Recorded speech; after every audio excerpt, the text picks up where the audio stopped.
Today on ELN Morning. Out with the old, in with the new?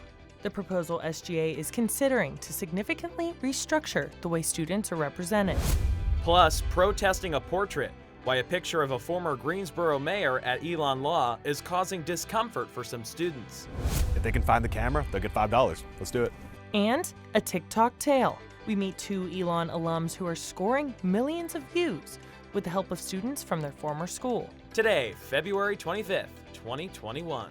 This is ELN Morning.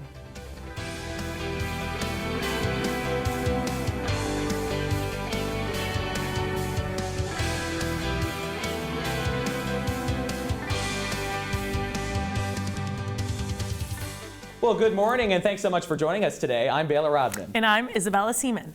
Tonight, SGA is voting on a proposal to significantly change its current structure, affecting the way students are represented. Mae Vashbrook has the breakdown of this complex plan. In addition to voting for SGA representatives this spring, ELN students may also have the chance to vote for a major change to SGA's constitution. We didn't go in with the intent of tearing everything down and building it back up because not everything is broken. We do some really good things in SGA right now. The proposed changes reflect a similar structure to the U.S. federal government, including a new judicial branch and significantly fewer senators. That's kind of been the big debate as of now. And I expect that to be the same on Thursday. Both junior class secretary Jack Corby and freshman Senator Britt Mobley helped form the idea following a January committee to review the current constitution. Corby says under this new model, appointed directors overseeing initiatives like diversity and sustainability would be introduced to the executive branch. We needed those voices in the rooms. Organization representatives, which are appointed positions, would no longer exist. Voting members of SGA or the legislative branch would include class and academic representatives chosen by the student body. I personally feel that SGA, finds big issues that students are talking about and then, puts it on a white piece of paper, signs it, votes on it, and then calls it done. Right? There's nothing other than the hammock stands outside and the picnic tables outside that I can say, hey, this is what SGA has done.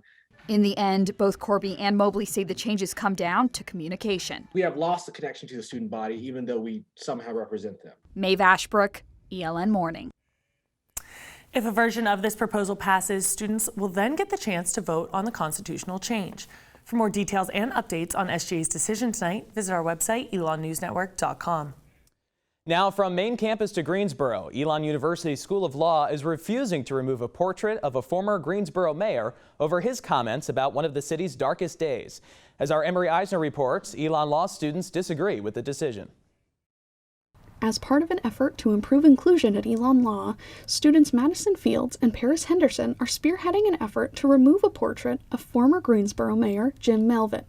Melvin was mayor during a 1979 shooting now known as the Greensboro Massacre, where 5 anti-Ku Klux Klan protesters died after they were shot by members of the KKK and American Nazi Party. Melvin has gone on the record as recently as 2015 saying that although he sympathized with the victims, he claims the protesters affiliated with the Communist Party, quote, picked a fight.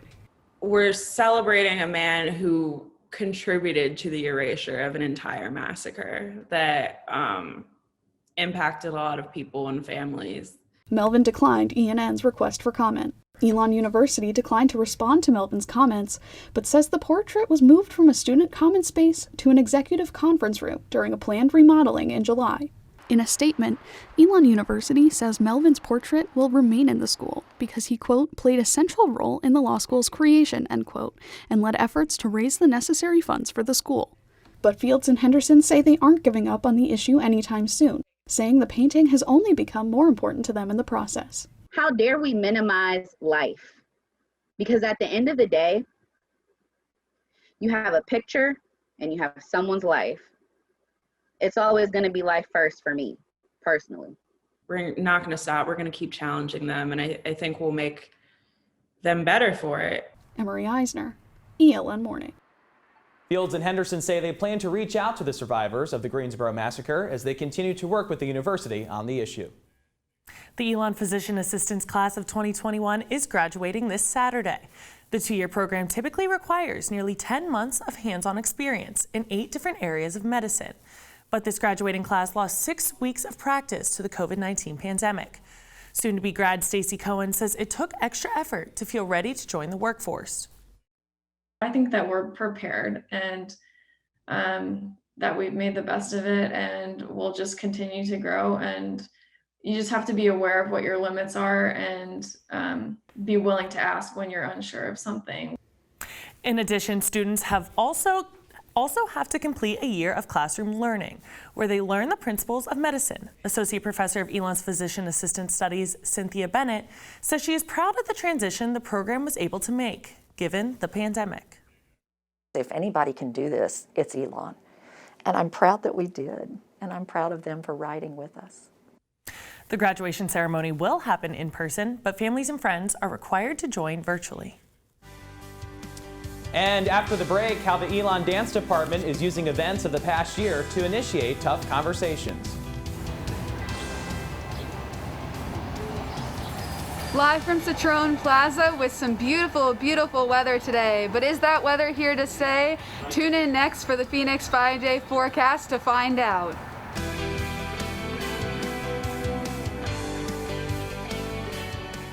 Tomorrow is the annual Black History Month dance concert. This year's theme is Redemption for Our Skin, and the show hopes to initiate tough conversations about race following a year with renewed calls for racial justice. Our Ellis Chandler has more. It's a conversation often avoided: race. ELN sophomore Eilena Boyce says this year's concert hopes to tackle the issue while highlighting current events from Minnesota to right here on campus. Sometimes it's hard to have a conversation with people because they are afraid that their opinion's going to get judged or that people aren't going to see eye to eye, so they rather not have conversations or just don't want to learn about things that they should learn. But as the movement against police brutality and racism continues amid the coronavirus pandemic, concert director Keisha Wall believes the Black community only gets stronger. Our world got really small really quickly, but then internally we had to get a lot bigger and still be resilient despite everything that's been going on. Boyce says this year's concert even left some dancers in tears. It's definitely had an impact on me. Even during the rehearsal process, we all had to have really deep conversations about how we felt about current events and just be very raw about what we were feeling. Wall's ultimate hope for people to take away from the concert is that Black people are unique and human. We bleed the same way. We cry the same way. We have fears. We have triumphant moments. We're amazing. We're dope, right? We're dope people. And there's going to be things that lead you, I think, throughout the concert. Some very teachable moments and very thinkable moments. Ellis Chandler, ELN Morning. More information and details about the concert can be found on our website, elonnewsnetwork.com.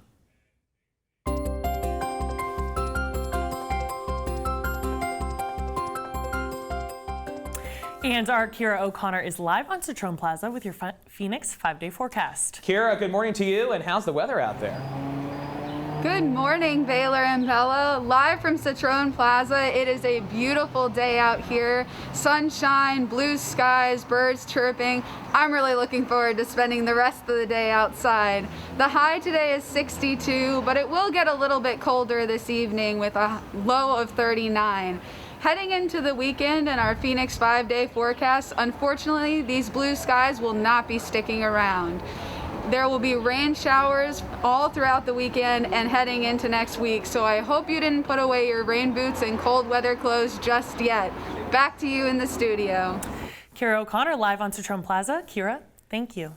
Still to come, 2 ELN alums sharing their freshman year friendship with millions around the world. ELN Morning returns in 60 seconds.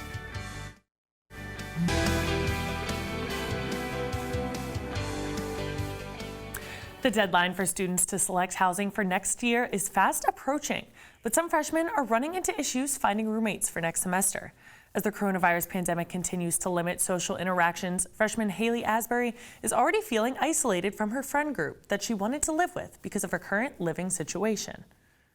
It's not that I don't have a close group of friends that I hang out with. It's the fact that I was late to needing a roommate next semester, and because they're all together, they've already lived with each other and they know what it's going to be like, it's safe for them to just do that. Residence Life is hosting several virtual socials to help connect potential roommates. Housing reservations for rising sophomores begin in mid-April. When you open TikTok later tonight and scroll through your For You page, it's likely you'll stumble upon the work of 2 ELN alums. I sat down with the duo to learn what it takes to create a 1 million-follower TikTok empire. It all began in Global B. Their freshman year, the 2 communications fellows, Stephen Lanham and Joey Gizzy, shared their passion for comedy and went on to create ESTV's ELN After Hours.